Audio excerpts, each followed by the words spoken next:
This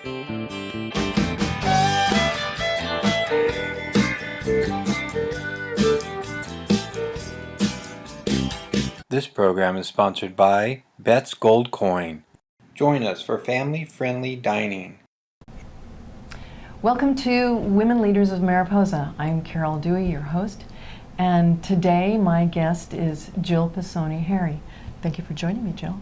Thank you very much for asking me to be here. Yeah. I'm honored. Well, Jill is a leader in our community. She is the project coordinator for the new Cathey's Valley Friends of the Library. Is that what that's? Yeah. And she's also the PR manager for Cathey's Valley Sierra Foothill Charter School. Jill and I have known each other for quite a few years. Yes, we met at a school board meeting back when I was working to bring a preschool to the Cathey's Valley campus. Yeah, you were leading us all in that direction. That was 10 plus years ago. It was, huh? Yes. That was a major journey. I remember that. Well, first of all, what brought you here to Mariposa? Because how long have you been here in Mariposa? My family and I have been in Mariposa for 12 years now. Mm-hmm. We moved from the Los Angeles area, San Pedro. Right. And prior to that, I lived in the Bay Area for 10 years. And prior to that, I went to school at the University of Michigan in Ann Arbor and had a bachelor's degree in English. Mm-hmm. And prior to that, I grew up in St. Louis. Oh, okay. I've lived a number of places now. Yeah, you have. And now you're in Mariposa and you have a wonderful family. 3 boys, 3 sons? 3 boys in 5th, 7th, and 9th grade. Uh-huh. And a wonderful husband, and it's been a great place to raise children. We love the open spaces and the rocks to climb and the lizards to find, and it's been great. So it's nice you have time for family because you are a busy lady. You have done so much in our community, and I want to thank you for that. The charter school, I know, was a dream of yours that you really made happen. You were an amazing woman. I was in awe of you at our meetings there. Thank you. Our school board meetings, yeah. Thank you. So what actually was it that made you do this? Because look at this. This is huge. Oh my gosh, and this is all the work you did. Our charter petition document that we presented to MCUSD is over 600 pages. Mm-hmm. It's nice you have that English background. Huh? I had a large number of helpers in compiling that document, but it is the document that the charter school lives by. Uh-huh. And it was put together by some pretty amazing people in addition to myself. And it's been quite the journey. You mentioned that it was a dream of mine to start a charter school, and I would say that maybe not really. It's just a position that I found myself in, right. And I felt compelled. I felt like I didn't have a choice. I had to do it. Mm-hmm. So what happened was, because of declining enrollment and budgetary constraints, the school district was going through difficult times, and they decided to close the local Cathey's Valley Elementary School, which had been open for 130-something years. We need Caroline Corrin here to tell us how many years exactly, but for a really long time. Yeah. And the community was very upset about this. Yeah, they were. I remember that. Yeah, a lot of people felt that a school is the heart of a community, and that Cathey's Valley needed that for the kids in our area. And some friends and I had actually looked into starting charter schools a few years prior to this, and I had attended some webinars, and I knew how much work it was. Right. And I didn't want to do it. Because before all this, a friend and I had started Cathey's Valley Preschool. Oh, right. And that was a big project in itself, and that's just a preschool. That's just a preschool. That's a pretty nice preschool. Yeah. It is a very nice preschool, and after we started, First Five of Mariposa took us over, and it's still going strong, and that's a wonderful it's been there 10 plus years, and Yeah. it's a wonderful school. But knowing how much work into that, I knew that starting a charter school was even more work. Yeah. So Brett Bauman, Cathey's Valley Real Estate, when the school closed, he held a meeting in his office, and some folks from Golden Lakes Charter came down to talk to the community about what charter schools were all about and what was involved. And I had originally planned not to go to that meeting because I didn't want to get Oh my sucked goodness. in. But of course I went, and as they're describing it, Mary Brabin, the leader of that charter school, said, well, the one thing that you really need is a leader. And who's your leader going to be? And everyone stepped back. and Jill someone standing said there. someone else's name, and that person said, no, I couldn't possibly do that. And then someone else said, Jill Harry. And everyone was like, oh yeah, Jill Harry. And I had a lot of, Mary Brabin said, who's Jill Harry? Yeah. And I had a lot of people pointing their fingers at me. And I said, oh, no. Yeah, but they knew that you were well equipped after the preschool. They knew that, yes. I was well connected. Through the preschool, I got to know the County Board of Supervisors and the MCUSD trustees and other people within the school district. So I had some good connections.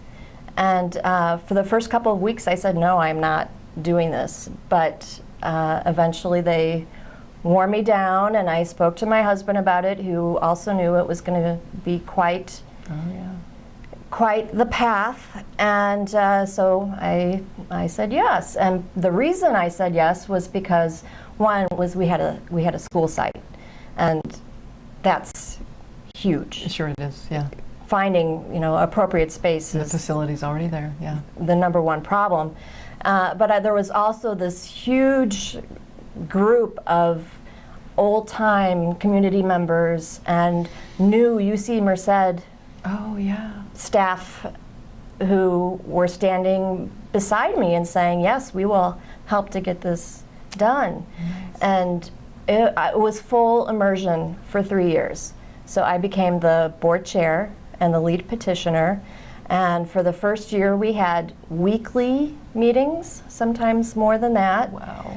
And we had different groups working on different sections of the proposal. And we put it together a year more quickly than most people do, because we were just Motivated. We wanted to get it Motivated. done. Yeah. And we submitted it to the MCUSD board, and then they had a couple of open sessions for people to come in and voice their opinions. And we had such an outpouring of support. It was very touching. Yeah. And it was really wonderful. And so eventually the board said yes to our proposal, and 6 short months later, we opened a school. We got classrooms ready and hired staff, and It was that quick? it was very quick. Yeah. Yes, yeah. And we are the largest employer in Cathey's Valley with over 20 employees, and we're serving 125 students. And every day that I go to school and I see the happy kids on the playground and go in their classrooms and see their work on the wall, it makes it all that effort Yeah. worth it. You had a big part in leadership of that whole thing. Yes, Yeah, yes. And then after 3 years, I said, okay, it's time for someone else to step up into the leadership role. And Angie Brulette and Denisha Dawson both came in, and Angie's the chair and Denisha is the vice chair, and they have taken over the board aspect of it. I've stepped down from the board, and I'm still very involved in the PR. So anything you see in the Gazette or Sierra Sun-Times or on the Facebook page comes from It's all you, me. huh? and there's a monthly e-newsletter, Oh, excellent. and Okay. there's updates to the website all the time. Oh, super. Well, Yeah. I just went to one of your fundraisers. It was fun. It was your Halloween, your fall festival. The fall festival. That's that was great. annual favorite event. Yeah, Yes, it was it's a fun. chance for the kids to dress up in their Halloween costumes, and there's a costume contest, and lots of games. And this year, Charlie McCord from Dolce Vita Ranch came with her baby animals. Oh, I saw them. She The had little teeny goats. goats You that told me were about 3 yeah. days old, Yeah. and miniature donkeys and They rabbits. were wearing their Mardi and Gras necklaces, the miniature donkeys. I thought that was really so cute. really cute. And then one of the parents brought his very experienced horse, Oh, and yeah. I saw kids very much enjoyed getting up on the horse and walking around in circles. And there was a bounce house and food and lots of music, and it was just a great time. No, I attended another fundraiser you had not too long ago. It was Mask. Oh, That yes. was fun. I had a good Henrietta time. DeGroot hosted that at Yeah, her house, it was and fun. that was specifically to raise money for field trips.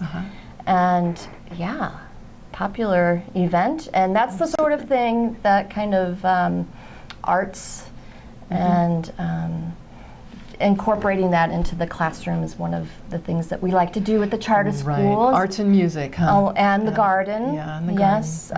Back when it was Cathey's Valley Elementary, Bruce Fincham had led a group to put together the Land and Legacy proposal, which is all about gardening and local vegetation and animals, and knowing about where you are. And that was really one of the pillars for our charter petition. Right. Caroline Corn, who I mentioned before, was Yes. very involved with both of those Yeah. documents. Well, now you have another project here. Your Cathey's Valley Friends of the Library is something that you've introduced to our Board of Supervisors. Yes, it is. Yeah, and how's that going? It is going well. So for a number of years now, a group of individuals in Cathey's Valley have wanted a library in our community, and we found out that Matilda Stroming left $380 something in a fund for library capital improvements. Oh, excellent. And Janet at the library, Janet Chase Williams, has been very supportive of us and is in agreement that a county branch library in Cathey's Valley Would is be an a improvement. worthy, very worthy project, Yeah. and she has helped us tremendously. Nice. So we put together a proposal. And here's its other one. I mean, This this is was the the charter proposal. school, so now we have more. So we presented this. The library would be on school district land. So first we presented to the Mariposa County Unified School District Board of Trustees to see if it was something that they would be interested in. Yes. And they said yes, go ahead and pursue it. And so then we presented it to the Mariposa County Board of Supervisors, and they said yes, it is something that they are interested in as well. So now the next step is to create a memo of understanding between those two entities, because it is a county building on school district land. There has to be an agreement in place to Who takes care of what? exactly. Who takes care of what? Yes. Yeah. Right. Well, and even the first part is yes, it's okay to do this, Correct. so that the county can hire professionals to come in and put together a plan, where the building's going to be and how it's going to be constructed, and start that kind of work. Well, if anyone else wants to get involved in this project, how can They get in can touch with you? email me. Okay. It's jill.e.harry@gmail.com. Nice. Thank you, Jill. Thank you. Yeah, well, she's leading our next generation into some wonderful educational experiences, and I thank you. And getting back to that fundraiser that we had about masks, I made a mask while we were there, and Jill was lusting over it. So Oh, there you are. Thank you. Oh my gosh. I thought you might enjoy it. I had no idea what was in that box. Carol, oh my gosh, look at this beautiful mask that Carol made. That's the kind of Isn't stuff that we did, and it was incredible? fun. Yeah. So next time we have a mask making fun party, come on out and join us, okay? It's all part of fundraising for the charter school. Thank you. Thank you, Jill. Thank you. Thanks again for joining us. And thank you all for joining us too. And we'll see you next time on Women Leaders of Mariposa. Bye.